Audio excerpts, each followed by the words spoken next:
Meus prezados, vocês talvez não se lembrem, mas existe na Escritura Sagrada um versículo que eu considero um versículo chave. Ali está a chave do segredo. E é um grande segredo. O próprio Paulo fala que é um grande mistério. É aquele trecho em que Paulo relaciona a vida no lar à igreja. Ok? Relaciona o mistério do matrimônio cristão, que forma um lar, com a igreja.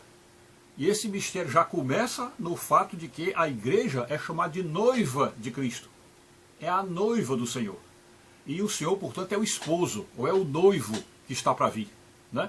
Então, dentro desse contexto de a Escritura unir o lar com a igreja, ou seja, há essa íntima relação, intrínseca relação entre os dois, então nós podemos tirar para a igreja todas as lições que tiramos para o lar, e podemos tirar para o lar as lições que tiramos para a igreja.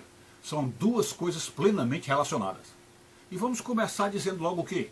Ora, prestem atenção, este é o tema deste vídeo. Se no lar, todo cristão sabe que no lar só pode ter um marido e uma mulher, ambos casados na igreja, um matrimônio feito na igreja, para ter filhos. Evidentemente que as mulheres estéreis, ou simplesmente que já não podem mais ter filhos, não tem problema que a família seja feita só entre marido e mulher. Mas é plenamente claro que existe apenas um marido e uma mulher. Quando os dois se casam, ali formam uma família, mesmo que não tenham filhos, formam-se uma família. Portanto, o casal que é casado na igreja está dentro do símbolo da igreja, também faz parte do símbolo da igreja. Pois bem, então, uma vez que a gente entende o lar e aceita o lar como tendo apenas um marido, e isto aí se aplica à igreja, tá certo? Então, o que é que nós podemos dizer? É que se a igreja representa o lar de Deus, tanto é que ele chama ela de noiva, porque com ela ele vai casar, existem as bodas do cordeiro, ele vai casar com ela, e portanto quando casa com ela, e casa através de quê? Da conversão dos seus membros, quando ele se casa então, aí há o matrimônio celestial, a das almas salvas com o Salvador. Ele, portanto, ele sendo o cabeça da igreja, representando também o cabeça do lar, e nós sabendo que no lar só existe um marido e uma mulher, então podemos também dizer que em relação à igreja só existe um líder e uma igreja.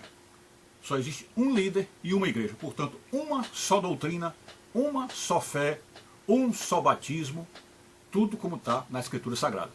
Então, disto podemos concluir que se no lar existe apenas um cabeça, ou um líder, e a mulher é submissa ao homem pela palavra de Deus, e aí forma um lar, com apenas um marido, que é o líder, o cabeça, então a igreja também tem que ter um líder, e portanto um cabeça. É o único que tem como comandante o líder da igreja, que lidera a igreja. Então a igreja precisa ter um líder. A igreja precisa ter um líder. Vocês se lembrem que quando Jesus estava com os apóstolos, ele disse que deixaria entre nós o Espírito Santo. Mas ele não estaria conosco. Ele disse, eu vou para junto do Pai e deixo com vocês o Paráclito, ou o Espírito da verdade, que vos convencerá do pecado, da justiça e do juízo. Então, aí está a figura do nosso líder, o Espírito Santo, que conduz a igreja. Mas a igreja precisava também de um líder humano, físico, que fosse visível. Do mesmo modo como Jesus veio nos dar a lição de que quando ele estava conosco, ele era o líder visível da igreja. Era o líder visível da igreja. Só que este mesmo Jesus, que era o líder visível da igreja, e ele próprio se explicou como sendo a pedra angular é aquela pedra que sustenta o arco da igreja, e aí, por outro lado, também a pedra fundamental, a pedra sobre a qual a igreja se sustenta. E a palavra de Deus chama Pedro, Tiago e João, chama de os colunas, ou as colunas da igreja. Portanto, há uma pedra, a pedra fundamental, podemos chamar também de pedra angular, que sustenta toda a igreja, mas o fundamento, que é a pedra, o alicerce, é Jesus. Ok? E sob esta pedra existem as colunas que formam a igreja, e nessas colunas está Pedro, Tiago e João. Neste caso, pode-se dizer, e qual seria o líder humano depois que Jesus fosse ao céu e deixasse conosco apenas o Espírito Santo? Qual seria o líder humano? A igreja precisa de um líder. Com certeza precisa de um líder. Porque da mesma forma como no lar cristão, se a mulher tem 2 maridos, vai ficar dificílimo para os filhos seguir a orientação do lar. Como é que os filhos vão poder decidir? Como é que os filhos vão poder tomar decisões na vida? Se ele tem 2 pais e um pai diz uma coisa e o outro diz outra. Como é que se forma um lar desse? Como é que vai ter harmonia nesse lar? Como é que vai ter união? A plena coerência dentro do lar. Tem que ter um líder humano. Então a igreja, quando ela não tem líder nenhum, isto é, quando ela fica apenas seguindo o vento do Espírito Santo, porque Jesus lá no capítulo 3 de João, ele chama o Espírito Santo de vento, né? Um vento que sopra onde quer, vai aonde quer, né? Então se a igreja fosse guiada somente por este vento, que é o vento do Senhor, o vento espiritual, que é o Espírito Santo, se fosse guiada apenas por isso, a possibilidade dessa igreja se confundir, ou a possibilidade dessa igreja seguir qualquer vento de doutrina, já que estamos falando de vento, seguir qualquer vento de doutrina era muito fácil. Porque nós seres humanos, isso aí você vê dentro do lar, quando você é criança, que você tem um pai e uma mãe. Só um pai, só uma mãe. Então fica fácil você seguir a orientação dentro do lar.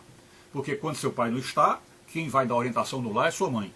E quando o seu pai está, ele é o líder da igreja, é o pastor da igreja, e é a ele que você tem que seguir. Isso também ocorre nas Forças Armadas, isso também ocorre nas escolas, e, enfim, todas as organizações onde há uma hierarquia, o chefe precisa ser bem claro, bem visível, para que não haja dispersão da tropa, não haja confusão na escola. Então é necessário que haja um líder. Então, olhando para as igrejas da Reforma, das igrejas protestantes, o que a gente vê é essa confusão de N denominações, às vezes dentro do próprio movimento tem uma que pensa radicalmente contrária à outra, como você vê entre os grupos calvinistas e arminianos, uma diferença impressionante dos dois, por exemplo, entre os presbiterianos e os batistas, entre os pentecostais e os metodistas. Então essas diferenças gritantes, que eles não conseguem comungar, estar na mesma igreja, não conseguem fazer uma igreja única, porque no momento em que não há um líder humano, tudo se esfarcela, tudo se desintegra. Então, este vídeo mostra que se o lar tem somente um líder, que é um só marido, a igreja também precisa ter um líder humano, para que todo o rebanho siga aquela cabeça. E, portanto, o rebanho tenha unidade, o rebanho pense igual, o rebanho tenha uma direção, uma bússola, um norte, para facilitar a sua caminhada aí no caminho estreito da salvação, ok? Então é isso. Fique com Deus, saúde e paz, tudo de bom.